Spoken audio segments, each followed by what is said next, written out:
Hello everybody, this is me Arpita, your educator, and I am here once again with a new topic in the course in which we are revising the modern Indian history from spectrum, and we are discussing one of the most important topics, that is the socio-religious reform movements, right. Previously, we have dealt with various other topics like revolt of 1857 and the colonization of India, etc. And today we will be discussing about the socio-religious reform movements. This topic holds importance because almost every year around 1 to 2 questions are being asked from this topic in the prelims examination. So, this needs to be thoroughly discussed and thoroughly understood. But before beginning, I need to make an important announcement.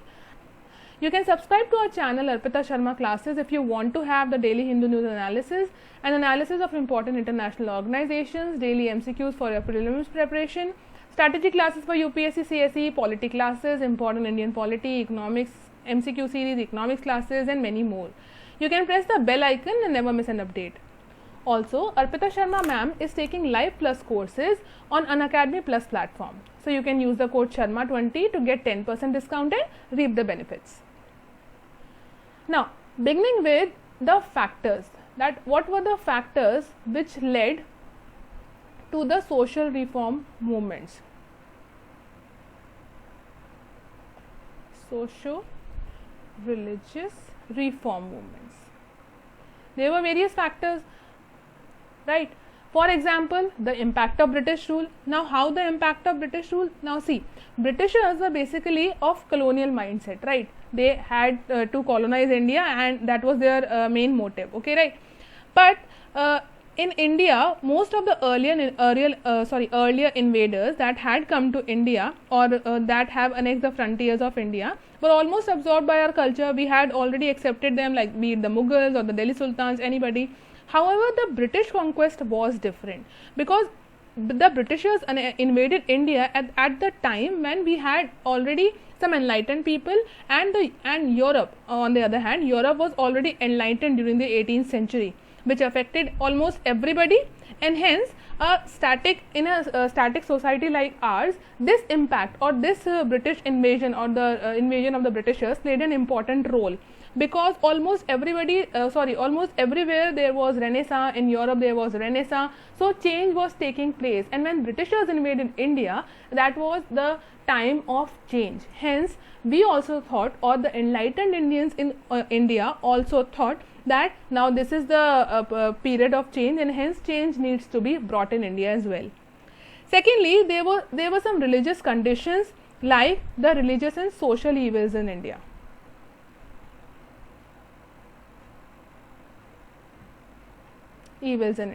For example, the priestly caste or the Brahmin priests, etc. They used to influence the society. They used to dominate the society, and idolatry and polytheism also almost all were practiced in India.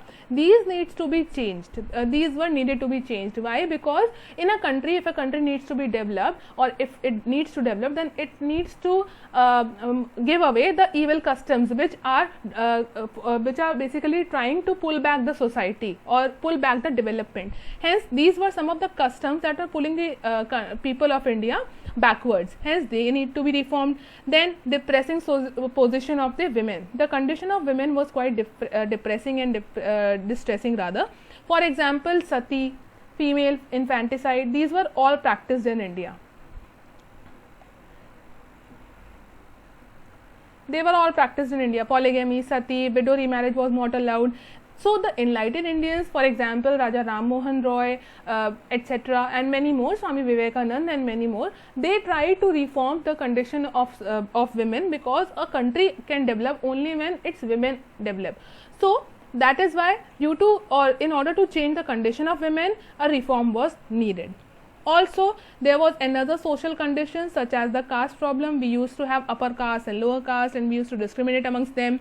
For example, be it in case of marriages, the Muslims, Christians, Sikhs, or untouchability was also practiced. So, these were dragging, or these were basically pulling the development of India backwards. They were not allowing us to develop and made the people of India quite narrow-minded. Hence, a reform was needed, because caste system can never let a society develop. You cannot just discriminate between or you cannot discriminate amongst your people.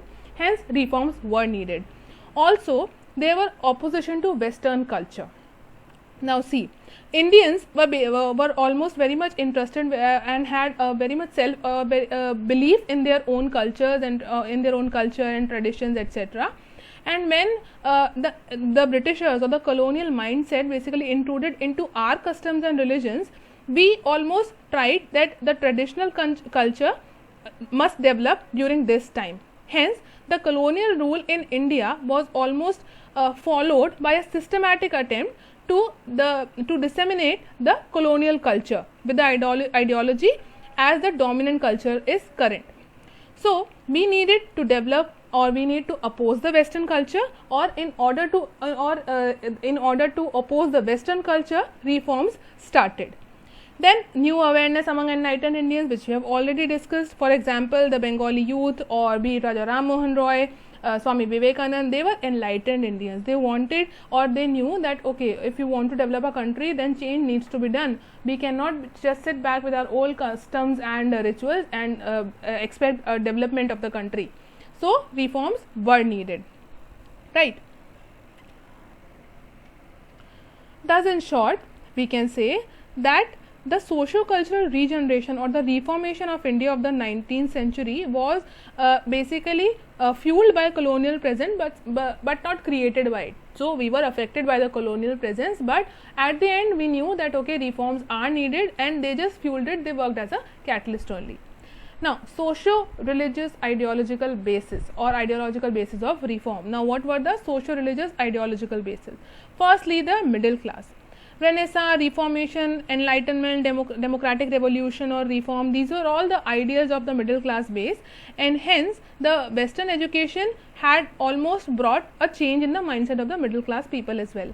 Then the intellectual criteria. The intellectuals, for example, the Brahmo Samaj was developed by Raja Ram Mohan Roy. Swami Vivekanand started up the Ramakrishna mission. So because they were intellectual people, also Akshay Kumar Dutt, he had brought the medical opinion to support his views against child marriage. So these people, or the intellectual people, tried to reform the society by logical explanation. They did not just say that okay, we need to change this because it is not letting the development of the country happen. They gave a logical explanation that why, what is anywhere in the Vedas is anywhere mentioned about widow remarriage being not being a ritual, or is sati mandatory. They just gave logical explanations because they were intellectual class. Hence, people like Ram Mohan Roy, Raja Ram Mohan Roy, Sir Syed Ahmad Khan, etc., they were the intellectual people which gave a social base to the reform. Also, there were two streams. Now, what were the two streams of reforms? Firstly, were the reformist movements.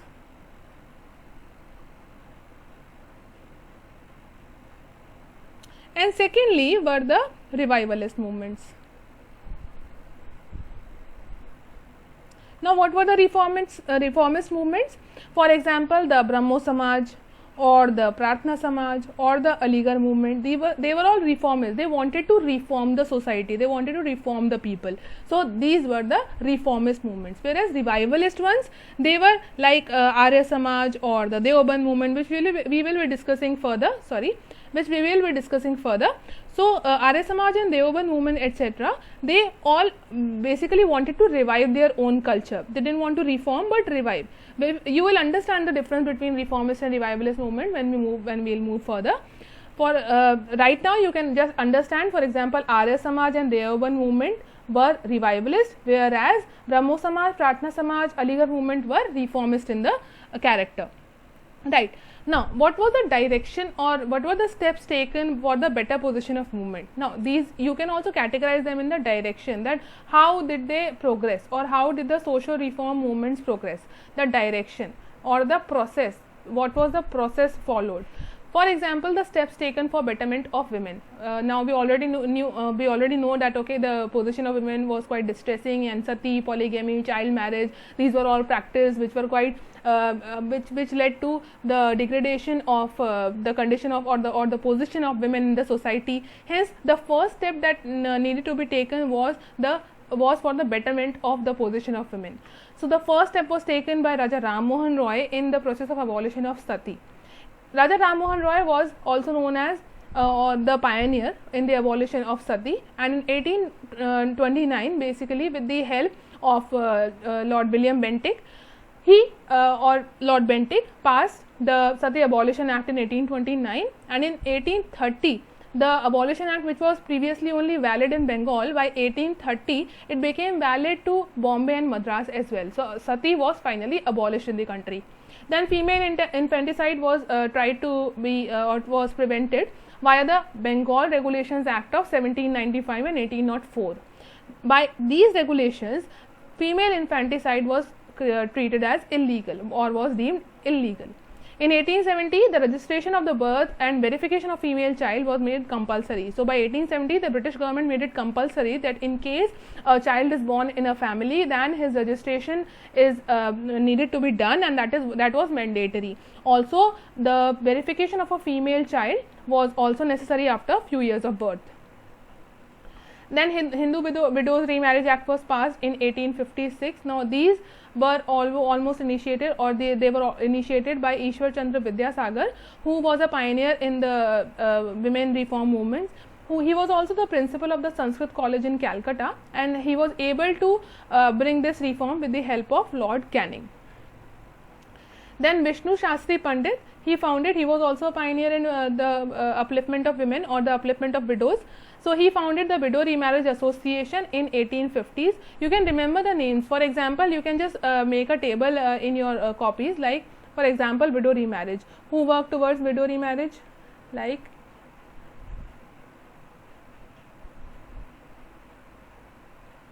Ishwar Chandra Vidyasagar, then Vishnu Shastri Pandit, right? And like this, even further we will be discussing about some more reformers. So you can just put it in a table so that you will be able to remember it afterwards as well. Then again, widow remarriage was also, or people like D.K. Karve, who had established a widows' home at Pune, and Veer Salingam Pantulu, they were almost very much involved in this process or in the upliftment of widows of the country. Other reformers were like B.M. Malabari, then Narmad, and Karson Das Mulji. He had also written the book Satya Prakash, not Satyarth Prakash. Do not confuse it with Satyarth Prakash. Satyarth Prakash was written by Swami Dayanand, and it was associated with Arya Samaj. This is Satya Prakash, which was written in Gujarati, not in Hindi. So Karson Das Mulji had written Satya Prakash in Gujarati. Then child marriage. So widow. What have we discussed till now? Sati and widow remarriage. And now we are discussing child marriage. So this is the third reform that was needed in the country: control of child marriage. So a Native Marriage Act was passed in 1872, which prohibited child marriage. B.M. Malabari also worked towards the Age of Consent Act, which was passed in 1891. Then Sarda Act was passed in 1830, according to which the age of marriage for boys was designated as 18 years, whereas for girls it was made 14 years. That a boy or a girl who is less than 14 years of age was not allowed to marry, whereas a boy who was less than 18 years of age was prohibited from getting married. Then the Child Marriage Restraint Act was amended, and this Amendment Act was passed in 1978, quite later after the independence, in which the age of marriage for girls and boys was raised to 18 and 21. That is which is the current age criteria. That is, boys now can marry only above the age of 21 years, whereas girls can marry after attaining the age of 18 years. Then education. So now reforms are done or the reforms have been made in the position of women. Now women need to be educated. How to educate them? For example, Calcutta Female Juvenile Society was founded in 1819.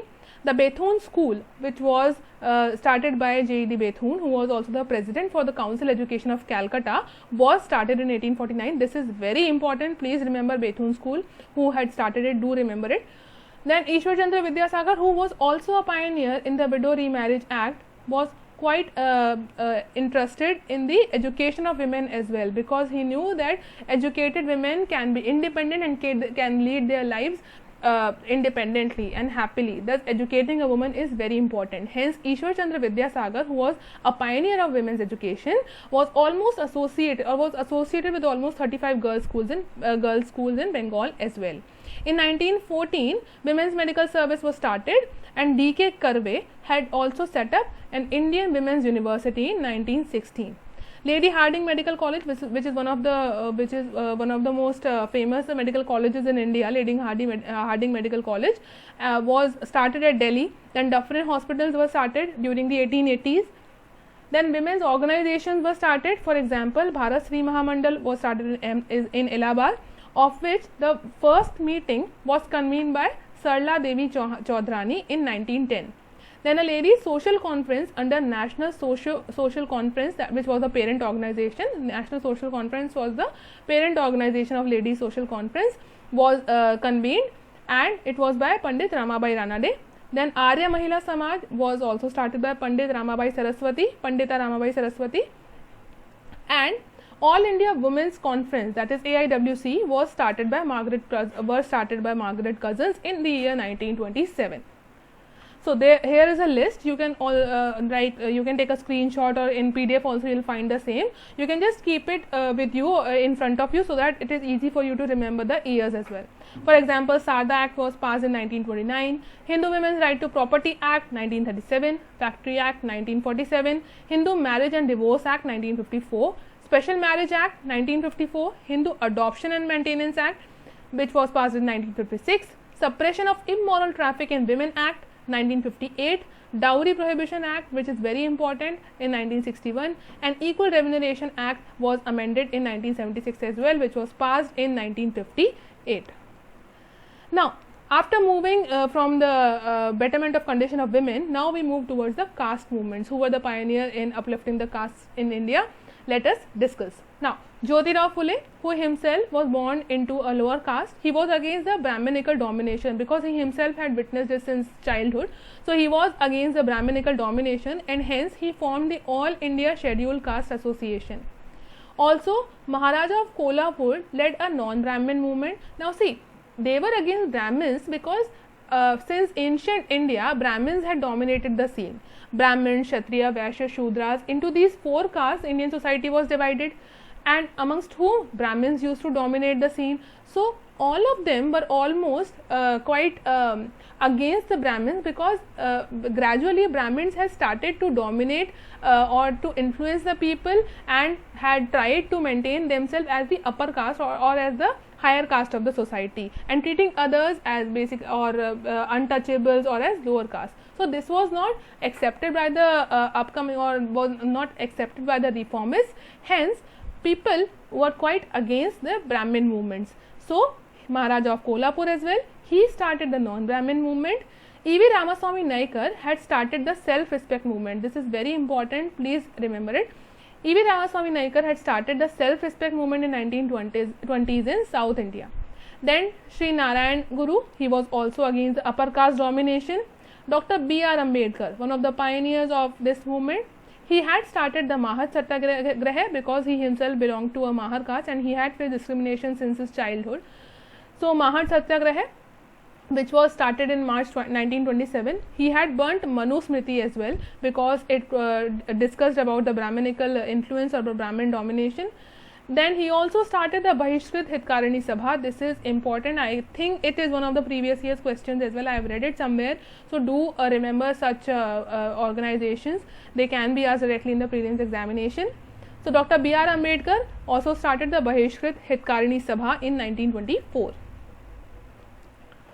Now, in this lesson, whatever we have discussed, please remember it. And also, I would suggest that there are some movies and some television serials as well that are based on Dr. Ambedkar or Dr. Subhash Chandra Bose or like a reformist, etc. You can watch them in order to have a clear understanding as well.